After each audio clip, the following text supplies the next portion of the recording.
భారత ఆర్థిక వ్యవస్థకు ఊతమిచ్చేలా కేంద్ర మంత్రివర్గం కీలక నిర్ణయాలు తీసుకుంది. భూసేకరణ బిల్లు, యూరియా పెట్టుబడుల విధానానికి మంత్రివర్గం ఆమోదం తెలిపింది. 2G స్పెక్ట్రంపై కనీస ధర 30% తగ్గించింది. భద్రతా వ్యవస్థను మరింత కట్టుదిట్టం చేసే దిశగా అడుగులు వేస్తున్న కేంద్రం తీర ప్రాంత భద్రత కోసం 2150 కోట్ల నిధుల విడుదలకు ఆమోదముద్ర వేసింది. న్యాయ ప్రమాణాలు, జవాబుదారీతనం బిల్లులో సవరణల ఆమోదం లాంటి కీలక నిర్ణయాలు తీసుకుంది.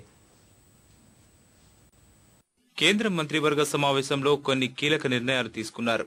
గత వేలంలో మిగిలిన 4 సర్కిళ్లలోని 2G స్పెక్ట్రంపై కనీస ధర 30% తగ్గిస్తూ కేంద్రం నిర్ణయం తీసుకుంది.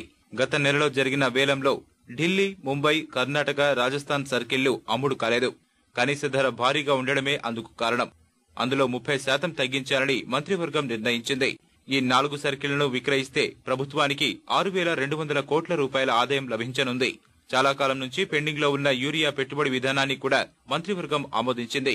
30% ఎరువుల కోసం భారత్ దిగుమతులపై ఆధారపడుతోంది. దీన్ని తగ్గించడమే పెట్టుబడి విధానం ప్రధాన లక్ష్యం. 35,000 కోట్ల రూపాయల పెట్టుబడులతో 80 లక్షల టన్నుల యూరియాను ఉత్పత్తి చేయాలని కేంద్రం నిర్ణయించింది. అయితే ఎరువుల ధరలు తగ్గడానికి ఈ బిల్లు పెద్దగా ఉపయోగపడదు.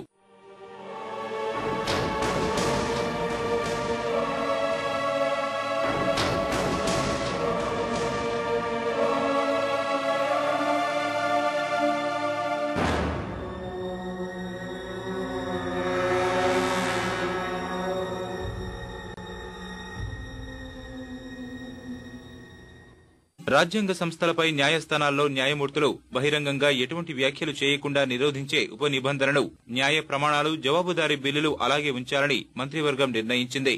ఈ బిల్లులో పలు సవరణలకు ఆమోదించింది.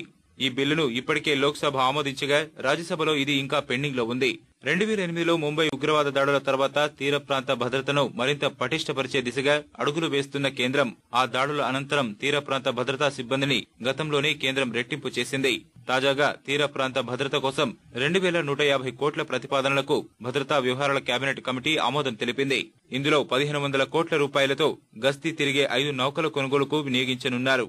640 కోట్ల రూపాయలతో 38 ర్యాడర్లను ఏర్పాటు చేయనున్నారు. తీర ప్రాంతంలో నిఘా పటిష్టపరిచేందుకు ఇవి దోహదం చేస్తాయి. ఇటీవలే రక్షణ శాఖ మంత్రి యాంటోనీ గుజరాత్, మహారాష్ట్రలలో ఇలాంటి ర్యాడర్లను ఆరంభించారు.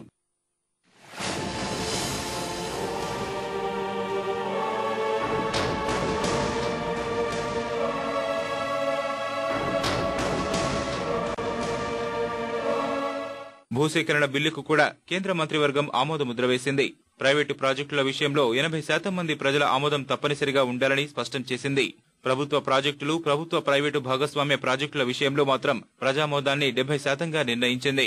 యూపీఏ అధ్యక్షురాలు సోనియా గాంధీతో పాటు పలువురు నిపుణుల సిఫార్సులతో కేంద్ర గ్రామీణాభివృద్ధి శాఖ ఈ బిల్లు ముసాయిదాకు తుదిరూపు ఇచ్చింది.